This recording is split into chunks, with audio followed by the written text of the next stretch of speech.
Good afternoon. Great to be here. Welcome to take any questions.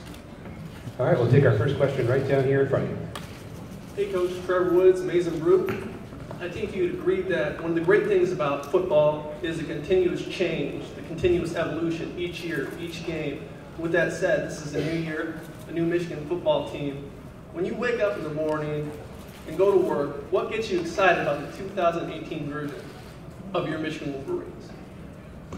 Well, first of all, just what gets me the most excited is having a season to gear up for.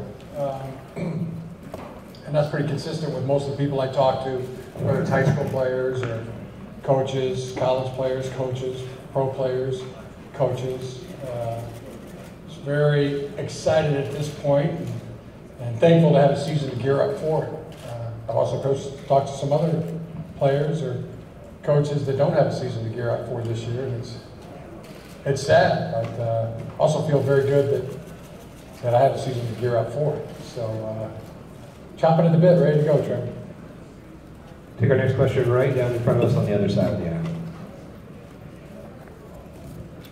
Jim Harbaugh, Great Lakes Divide. A lot of turnover, I guess, in the offensive coaching. I mean, you've had Jed in there, I mean, Ed Warner this year, Greg Fry, run game coordinators, tight end coordinators. How close are you guys, continuity-wise, to really just nailing down the offensive side? The defensive side is there. How close are you guys to just nailing down the offensive side, coaching-wise? Right. Great collaboration. I think that's what we were striving for with our offensive coaching staff, and great additions. Jim McElwain's been a great addition. Ed Warner's been a great addition. Sharon Moore has been a great addition. Jay Harbaugh back is doing a very good job. Pep Hamilton doing a great job. We feel like we got a lot of good football minds, guys that are passionate about ball, and also collaborate and working very well together. Also added Ron Prince, who has been a real blessing having him on the staff. Brandon Blaney, Ben McDaniels, Roy Roundtree, Patrick Kugler, also graduate assistant, Alfonso Smith, and Tanner Engstrom, who was the offensive coordinator at USD last year. So, and it's been tremendous collaboration. It needs to be. You know, when you have that many good coaches, you need to draw from as many or all as you can. How confident? How confident are you this year, knowing that you have some pieces there? Because I mean, your first 3 years, it's been kind of I don't want to call it a revolving door, but I mean, there's been yearly turnover. How close do you feel that you are right now, this season, to having the offensive staff that you want? Feel good about it, Ed. Yeah. Take our next question all the way in the back, Coach, in the left.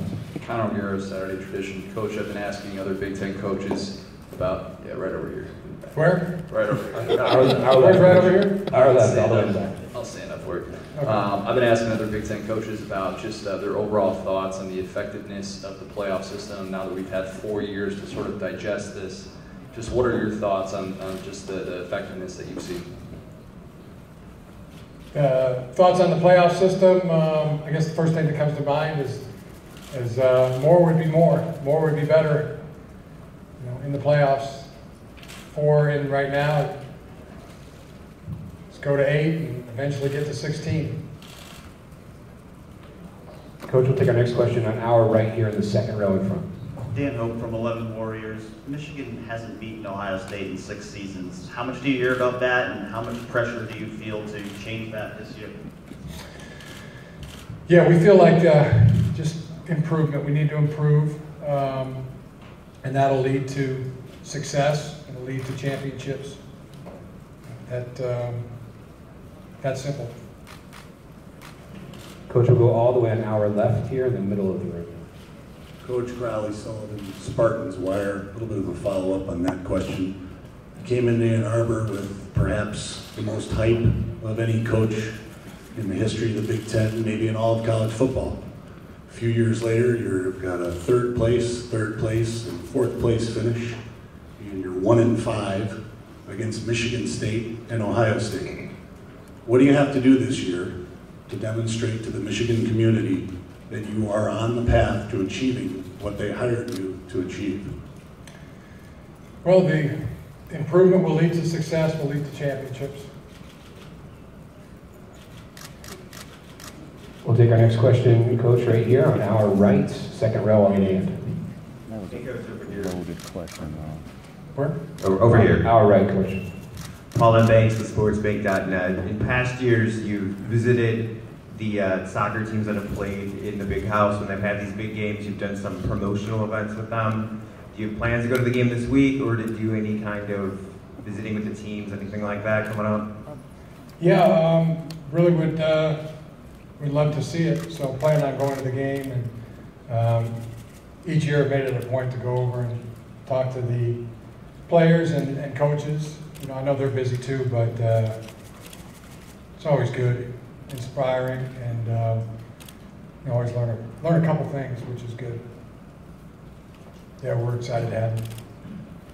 Coach, we'll take our next question all the way on our left on the end with Tim. Tim May, Columbus Dispatch. Coach, I was wondering, what has Ed Warner specifically brought to the program from your vantage point? And then another question I'd like to ask is, from a quarterback situation, is that an open book right now for you? Is Shea Patterson the leader, as some people seem to assume? Just where do you stand in that situation?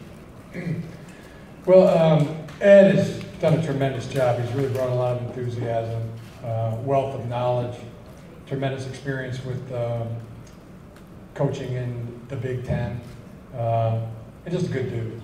Really good to work with. It's been fantastic. We enjoy watching tape with him. Enjoy talking football with him. Enjoy watching him coach, and I think that's been a really good thing for us. Quarterback's position, don't have any announcements to make today about that. Coach, we'll go all the way to our right here on the edge with Teddy.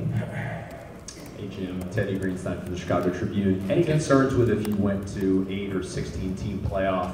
It would water down the regular season, and is there a limit to how many games college football players should play in one season? Well, I mean, the 1AA teams have been very successful at that model. I think if my math is right now, if you go play all the way through a national championship game, that would be 15 games. And through a 16-team playoff, that would be 16 games, right, under the current model. Probably take away the championship, the league championship game. Could eliminate that one, and so then it could be 16 games. But only the two teams playing the national championship would play that many games. That's kind of my thought about the amount of games that you would play. I mean, most teams would still play 13. Okay, Coach, we'll come right down here on the corner. Steve Kornacki, MGoBlue.com. How you doing, Jim? Good, Steve. Could you talk about Chase Winovich and how you've seen him evolve as a player, and maybe specifically how he's gotten better going into this season? Yeah, well, the first thing that comes to mind with Chase is the incredible work ethic that he has, the great effort that he always plays with. A lot of people talk about the motor that he has, and that's a great analogy. I mean, he's always playing all out, and the talent has really gone up and up each year. Really finding his position, which is defensive end, has been great for his career and for our football team. He was a linebacker, then we could see the speed that he had, and we're playing him at tight end some, and then he went to defensive end, played some defensive end on the scout team, and really was tough to block. And from that point on, he just developed a love and passion for playing the defensive end position, and he's great at it. I think he'd also be a tremendous stand-up outside backer. I mean, he'll be a true prototype 3-4 outside backer, and a nickel defensive end pass rusher. He'll bring a lot of value, at the next level, pro level, as well as the college level. Really exciting for his season. Praying for all good things to come his way this season, and pulling hard for him.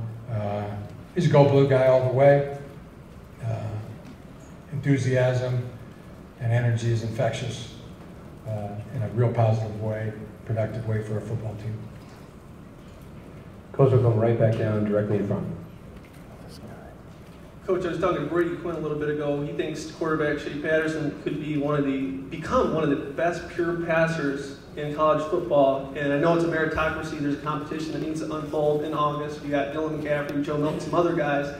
Just curious what that quarterback room's like and what you're thinking of it as we sit here in July.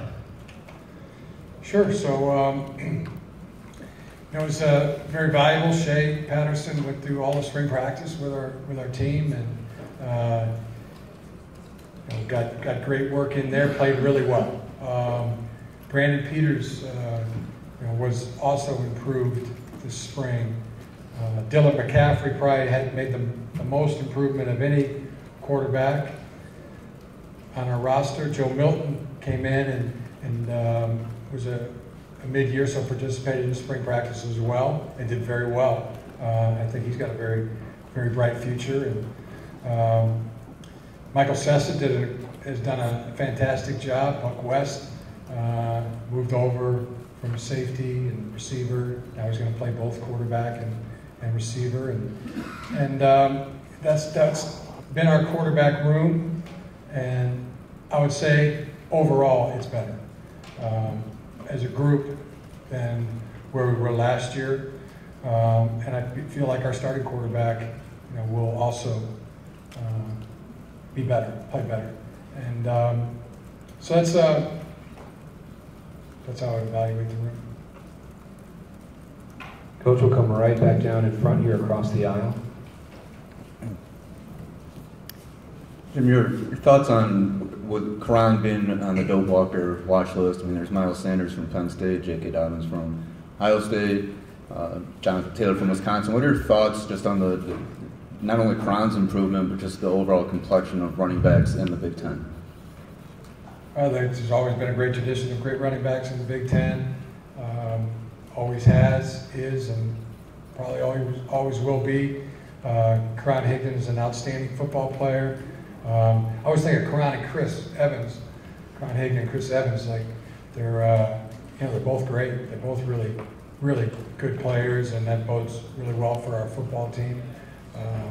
Both have really come into leadership roles on our team as the way it's developed over the last 9 months, and that's also a really good team because they've embraced those roles. It's important to them, and it's important to each of them how they play. But it's also, you see them working with the younger backs, and we've got some talented younger backs. And it's nice to see that those guys, Chris Evans in particular, grabs guys and goes over pass protections with them. Always see Karan, putting his arm around a younger back or player and talking to them, motivating them, teaching them. So can't say enough good things about Karan Higdon or Chris Evans, both. Coach will go to the left side of the room, toward the back, directly under that light. Chris Larry with the Detroit Free Press, Jim. I wanted to get your opinion on the talk of the day about the potential for an injury report or availability report, and then also with the gambling aspect that's been allowed. How do you view that, and how do you teach that to your players in your program? As far as gambling, don't gamble. Don't associate with gamblers. Avoid it like the plague. Don't walk away from that run. I had a very dear friend, Jim Bees, who passed away, but